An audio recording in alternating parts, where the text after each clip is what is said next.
50 Shades of Sherry, the story so far.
Now here's part 5.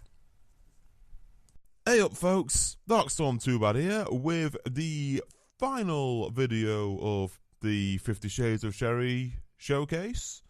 I know that this video is a little bit later than the other ones, but yeah, there's been quite a bit going on. My laptop died and had to be revived, but okay, the guy I took the laptop in for repairs for was really bloody awesome.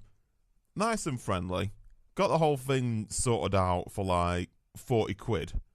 Yeah, and when I called up Acer, called up their customer service, they couldn't give me a quote on the repair, but it was like 35 quid or something for the courier alone. So, yeah. Also, I recently started work again, so that's good news. I was only going for a part-time position, but this month has felt more like a full-time one, so yeah, that's not left me with a lot of time. Also not left me with a lot of energy. I was hoping to just start with part-time and then work my way up transitionally. But anyway, that's enough bollocks about me and my less than interesting life. Let's have a look at Sherry. So, the one I've got for you first today is Shade 11, which is Longing. Now, after the depressed entry that I finished the previous video with, I definitely need to make things more lighthearted. I mean, this picture is chubby ladies. It technically has breast expansion, since the reason Sherry's clothes shopping is due to gaining weight. Now, if only it had bullshit power levels. Ah well, 2 out of 3 ain't bad. Anyhow, I actually had to look up images of people against glass for this. Turns out there's quite a bit of porn out there. Safe search is your friend, folks. Safe search is your friend. Unsafe search is your lover.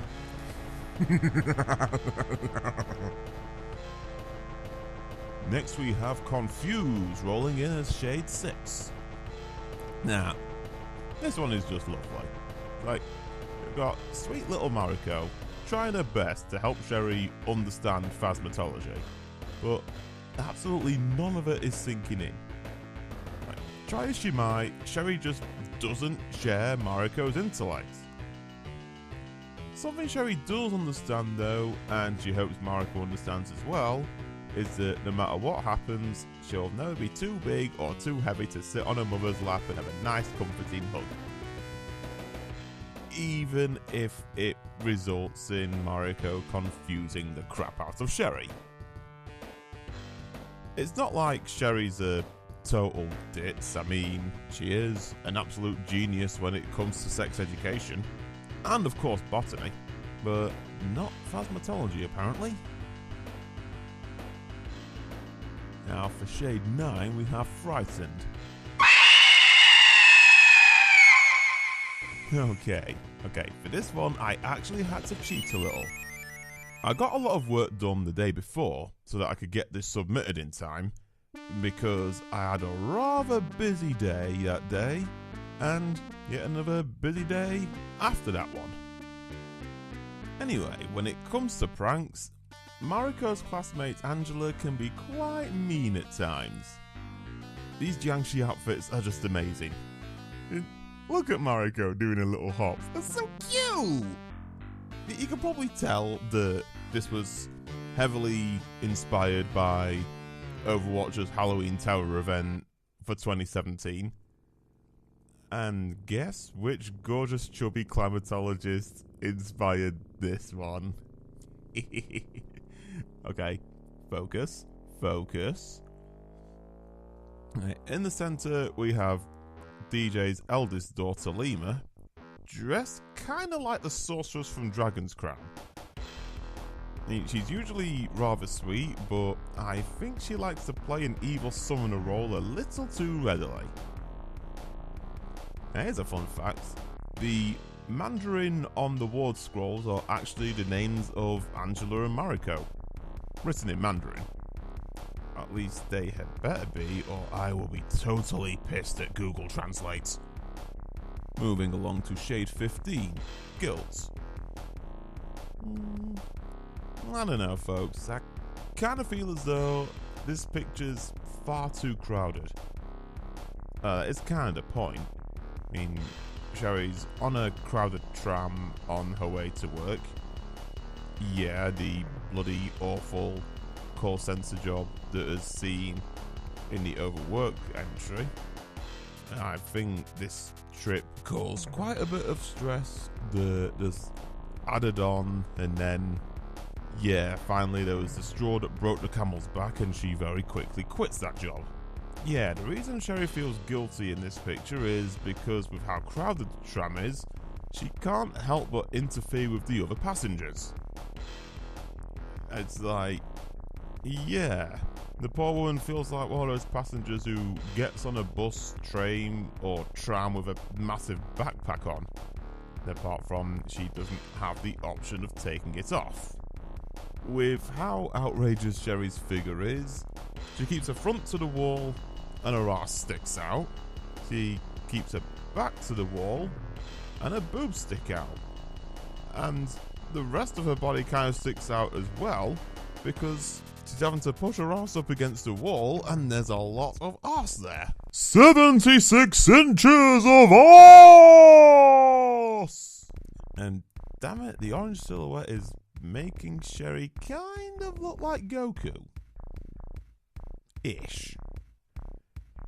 I mean, I know the silhouette is inspired by Goku, but yeah. Anyway, before I talk myself into a hole I can't climb out of, next is Shade 44, which was loving. And oh, how adorable is this? It's got Sherry surrounded by people who love her with all of their hearts, and hey, I finally drew DJ in one of these.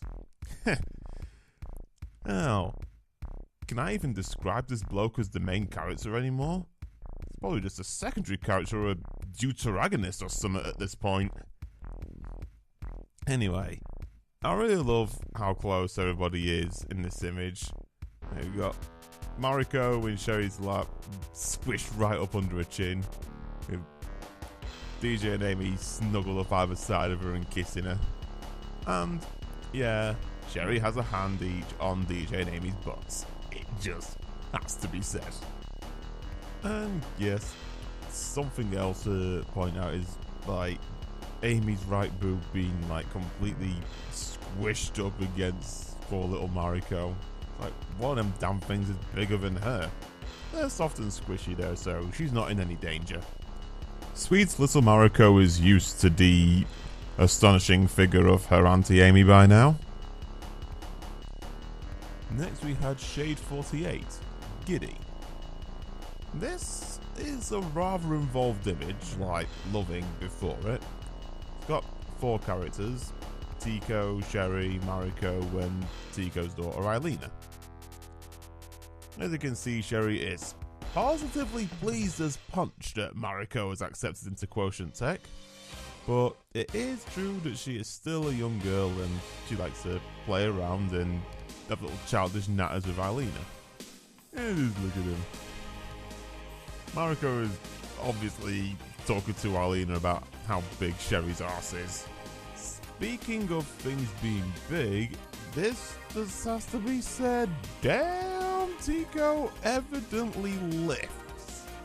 Yeah, I always know that she's quite tall and I usually like to draw soft, chubby women, but check out these arms.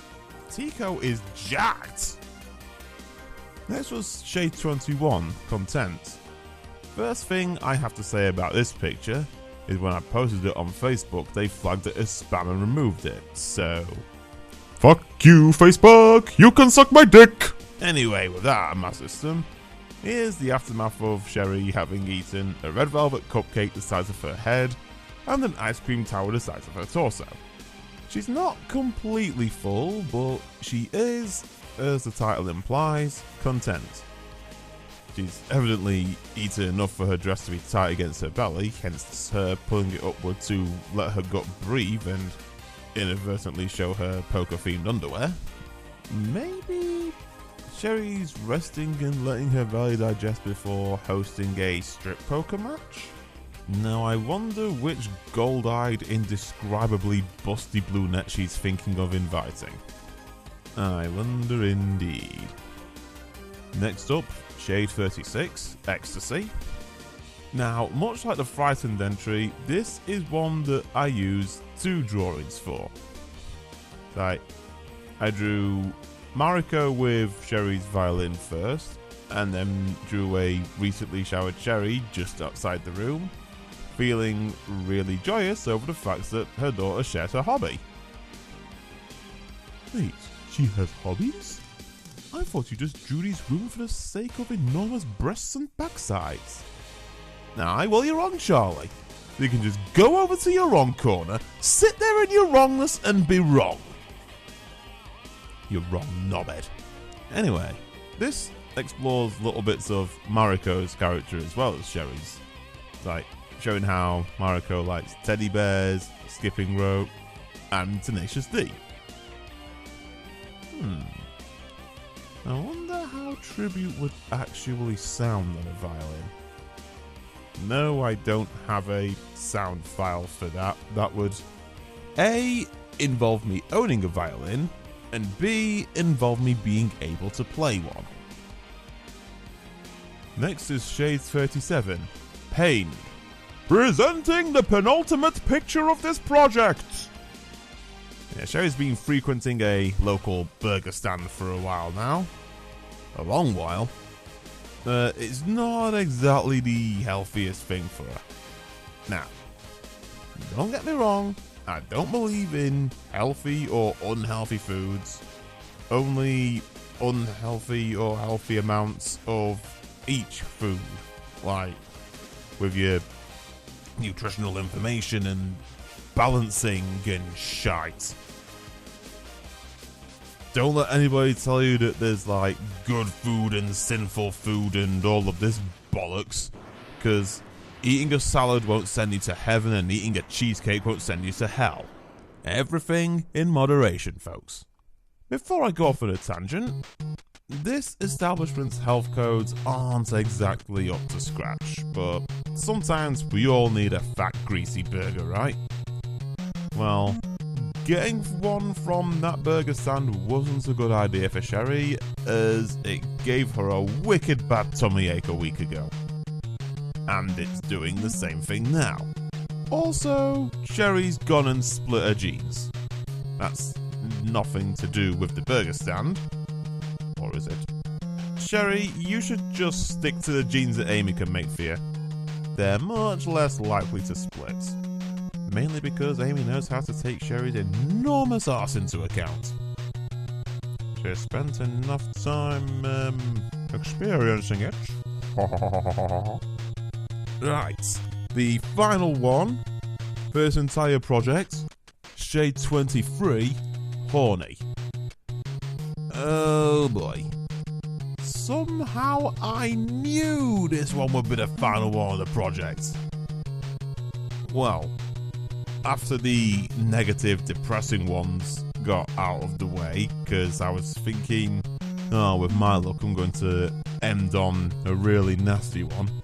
But then when they were out of there, I was thinking, okay, now it's got to end on horny. It's going to.